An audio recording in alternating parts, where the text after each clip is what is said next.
uzum olib kelayotgan aka-ukalar, hushyor bo'linglar. Shunday holatda turibdi-da, mana go'zal. Qanday olmaydi? Yana 449 rubl qimmat emas-da hozir.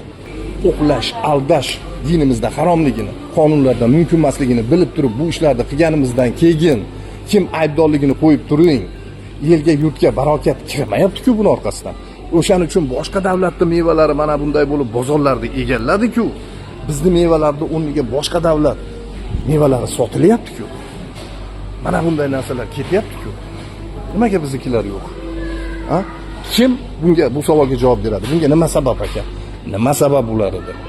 Islohot bo'lgandan keyin, harakat bo'lgandan keyin nafsni o'ylab oddiy xalq agar shunday ishlarni qilayotgan bo'lsa, buni albatta mutasaddi mas'ul vakillar oylik olib, ish haq olib, prezidentga xalqqa xizmat qilish kerak bo'lgan mas'ullar ishlash kerak, to'xtatib qolish kerak, jon kuydirish kerak.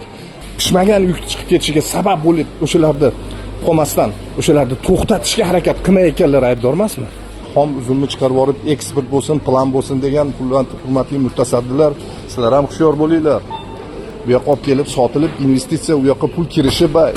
Buni chiqarib olib, tamoshinadan chiqarib olib, savdogar ziyonga kirib, el yurtga pul bormasa, biridan biri qas qistab, quyida pichoq bo'lib yurish emas, egovlanib bodoq bo'lib ketish emas. Mana savdogar bu yoqqa olib chiqaverib, o'sha xom narsani, pishmagan narsani olib chiqib sotganligi uchun, ziyon qilganligi uchun, o'ziga o'zi to'g'ri harakat qilmaganligi uchun mana bugunga kelib bu to'xtadi, olmayapti. O'shaning uchun konkurensiya borligi uchun mana shu holat oxiri nimaga olib keldi? Oxiri bu yoqqa olib kelmaslikka, olib kelsa ziyondan qo'rqib puli ham tugadi.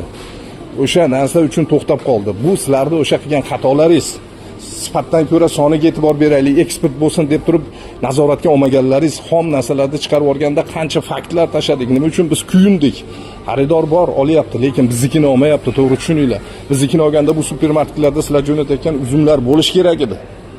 Chet eldagi emas, bizniki bo'lish kerak edi. Nima uchun bo'lmayapti? Sifatsizlik uchun bo'lmayapti. Nima uchun bu holat?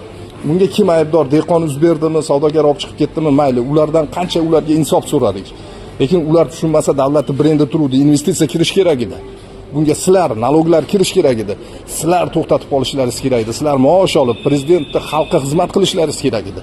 Ana o'z vazifalaringizni bajarmaganlaringiz uchun mana shu uzumlar, chet elda uzumlari sotilyapti. Biznikilar mana sarson bo'lishni boshladi. Bu haqiqat.